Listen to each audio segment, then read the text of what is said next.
మీకు ఐవీఎఫ్ తప్ప ఇంకేమీ దారి లేదు, మీరు ఐవీఎఫ్ చేయించుకుంటే బెటర్. మీరు ఐవీఎఫ్ చేయించుకుంటే కనుక తొందరగా అయిపోతుంది కదా. సో ఈ మూడింటికి మీకు తేడా ఏంటి తెలుసా? ఫస్ట్ దాంట్లో ఐవీఎఫ్ తప్ప వేరే దారే లేదు. తప్పనిసరిగా మీరు ఎక్కడికి వెళ్ళినా సరే మీకు ట్రీట్మెంట్ ఐవీఎఫ్ఏ ఉంటుంది. రెండోది చేయించుకుంటే బెటర్ అని అంటే వాళ్ళకి న్యాచురల్గా కానీ లేకపోతే ఐయుఐ ద్వారాగా కానీ అవ్వదనేం కాదు, బట్ చాలాసార్లు ట్రై చేసి వెయిట్ చేసి ఉంది కాబట్టి ఓకే నెక్స్ట్ ఇంకా ఐవీఎఫ్ని ఆలోచించవచ్చు. థర్డ్ వచ్చేసి ఏంటి అని అంటే ఎక్కువ లేట్ చేయడం ఇష్టం లేక లేకపోతే ప్రివెంటివ్గా ముందే అంటే వాళ్ళకి అవసరం లేకపోయినా ఐవీఎఫ్ చేసుకుని పెట్టుకుంటారు అనమాట.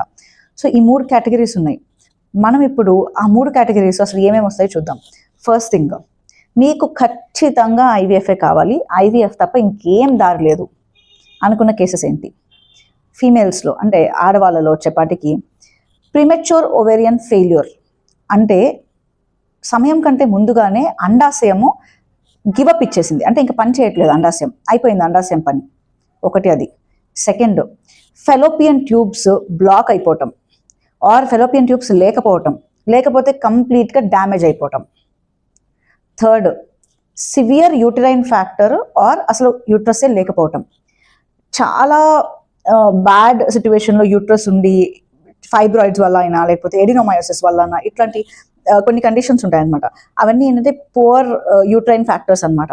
వాళ్ళు ఎంత టైం న్యాచురల్గా ట్రై చేస్తున్నా అవ్వకపోతే అంటే జనరల్గా ఏంటంటే బేబీ అంతా ఫైనల్గా వచ్చి పెరగాల్సింది యూట్రస్లో, కాబట్టి యూట్రస్ కనుక బాగా డ్యామేజ్ అయిపోయి ఉంటే ఆడవాళ్ళలో ఈ 3 కారణాల్లో డెఫినెట్గా ఐవీఎఫ్ చేసుకోవాలి. మరి మగవాళ్ళలో వచ్చేపాటికి సివియర్ మేల్ ఫ్యాక్టర్ ఇన్ఫర్టిలిటీ అంటే ఎజోస్పర్మియా, అసలు స్పర్మ్స్ లేవు. ఆ స్పర్మ్స్ లేని దాంట్లో కూడా డిఫరెంట్ టైప్స్ ఉంటాయి అన్నమాట. సో ఆ డిఫరెంట్ టైప్స్లో కొన్ని టైప్స్కి కంపల్సరీగా ఐవీఎఫ్ తప్ప ఇంకేం దారలేదు. కొన్ని టైప్స్లో ట్రై చేయొచ్చు, కానీ ఎంత ట్రై చేసినా సరే న్యాచురల్ కానీ ఐయుఐ కానీ కన్సెప్షన్స్ కొంచెం డౌట్ఫుల్లే, బట్ స్టిల్ ట్రై అయితే చేయొచ్చు. బట్ ఎజోస్పర్మియా అనేది జనరల్గా వాళ్ళకి ఖచ్చితంగా ఐవీఎఫ్ఏ పడుతుంది. Second, ejaculatory dysfunction or ejaculatory problem. ఏం చేసినా సరే, ఏ మెథడ్స్ వాడినా సరే ఇజాక్యులేట్ అనేది అంటే సిమెన్ అనే శాంపుల్ ఇవ్వలేకపోతున్నారు బయటికి.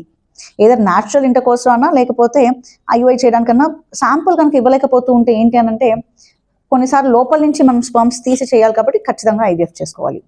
నెక్స్ట్, కొన్నిసార్లు బేబీ కోసం అని చెప్పి మీరు ఐవీఎఫ్ చేసుకుంటూ ఉంటారు, మీకేం ప్రాబ్లం ఉండదు, కానీ బేబీ మటుకు ఏదో అబ్నార్మల్గా పుట్టే ఛాన్సెస్ ఉన్నాయి అన్నప్పుడు అమ్మో మాకు అసలు అబ్నార్మల్ బేబీ వద్దు అనుకున్నప్పుడు నార్మల్ బేబీని సెలెక్ట్ చేసుకోవడానికి ఒక ఆప్షన్ ఎంబ్రియో బయాప్సీ అనమాట. ఎంబ్రియో బయాప్సీ కనుక ఏదన్నా కారణంగా మీకు ఎవరైనా సజెస్ట్ చేస్తే ఆ ఎంబ్రియో బయాప్సీ చేసుకోవడానికి ఖచ్చితంగా ఐవీఎఫ్ఏ అవసరం పడుతుంది. ఓకే, సో ఇప్పుడు జస్ట్ ఒకసారి మళ్ళీ చెప్తాను. ఖచ్చితంగా ఐవీఎఫ్ చేర్చుకోవాల్సిన cases: severe uterine factor infertility, అంటే యూట్రస్ కంప్లీట్గా ఇంకా పనిచేయదు అన్న, కంప్లీట్ ట్యూబల్ బ్లాకేజ్ అంటే బ్లాక్ అయిపోవడం, ట్యూబ్స్ లేకపోవటము, ప్రిమెచ్యూర్ ఓవేరియన్ ఇన్సఫిషియన్సీ అంటే సమయం కంటే ముందుగానే అండాశయం యొక్క పని అయిపోవటము, సివియర్ మేల్ ఫ్యాక్టర్ ఇన్ఫర్టిలిటీ అంటే చాలా సివియర్గా మార్ఫాలజీ ఎఫెక్ట్ అయి ఉన్న అసలు కౌంటే లేకపోయినా అటువంటి కేసెస్, ఇజాక్యులేటరీ డిస్ఫంక్షన్ శాంపుల్ అనేది ఇవ్వలేకపోవటము, లేదు అని అంటే ఏదన్నా కారణంగా ఎంబ్రియో బయాప్సీ అవసరం పడతాయి. నెక్స్ట్, మీరు ఇంకా ఐవీఎఫ్ చేయించుకుంటే బాగుంటుంది, మీరు ఇంకా ఐవీఎఫ్ చేయించుకుంటే బెటరు, ఇన్నాళ్ళు వెయిట్ చేశారు కదా చాలు అనుకునేవి ఏంటి అని అంటే ఎండోమెట్రియోసిస్లో గ్రేడ్ 3, గ్రేడ్ 4 అనే కండిషన్స్, అన్ఎక్స్ప్లెయిన్ ఇన్ఫర్టిలిటీ. ఎందువల్ల అసలు ఇన్ఫర్టిలిటీ ఉందో అర్థం కావట్లేదు, అన్నీ ట్రై చేశారు, ఏది కుదరట్లేదు, okay now let's go for IVF అనుకోవడం. పీసీఓడి ఆర్ పీసీఓఎస్ అంటే ఎక్కువగా ఉండాల్సిన దానికంటే చాలా ఎక్కువగా అండాలు ఉండటము, కానీ దానివల్ల కూడా ప్రాబ్లం అవుతుంది.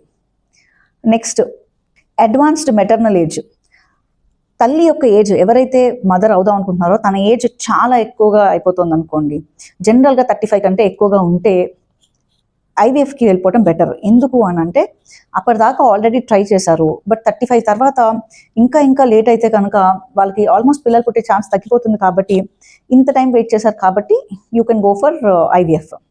లేదు అని అంటే ప్రీవియస్ మెనీ ఐయుఐ ఫెయిల్యూర్స్, చాలాసార్లు ఐయుఐస్ చేసుకున్నారు బట్ అవ్వట్లేదు, ఓకే నెక్స్ట్ స్టెప్గా ఐయుఐ చేసుకోవటం, నెక్స్ట్ స్టెప్గా ఐవీఎఫ్ చేసుకోవటం అనమాట. సో ఈ కేసెస్లో వచ్చేసి ఏంటంటే ఐవీఎఫ్ చేసుకుంటే బెటర్, ఎందుకంటే మీరు ఆల్రెడీ ట్రై చేశారు కాబట్టి. సో ఒకసారి అవన్నీ మళ్ళీ ఏంటో చూద్దాం. Endometriosis, PCOD are PCOS, advanced maternal age especially 35 సంవత్సరాల కంటే ఎక్కువగా ఉంటే, అన్ఎక్స్ప్లెయిన్డ్ ఇన్ఫర్టిలిటీ ఎందువల్ల అవుతుందో తెలియకపోతే, లేదు అంటే పాస్ట్ ఐయుఐ ఫెయిల్యూర్స్, చాలాసార్లు ఐయుఐస్ ఇవన్నీ చేసుకున్నా కూడా ఫెయిల్ అయినా సరే, కొన్నిసార్లు ఇమ్యూనలాజికల్ ఇన్ఫర్టిలిటీ అంటారు, అంటే కొంచెం ఇమ్యూన్ ప్రాబ్లమ్స్ వల్ల ఏదైనా ఫర్టిలిటీ ఇష్యూస్ ఉన్నా కూడా మనం అట్లా ట్రై చేయొచ్చు అనమాట. నెక్స్ట్, ఐవీఎఫ్ అవసరం లేదు కానీ ఐవీఎఫ్ ముందుగా చేసి పెట్టుకుంటున్నారు. ఏంటి అని అంటే ముందు జాగ్రత్త, ప్రివెంటివ్గా.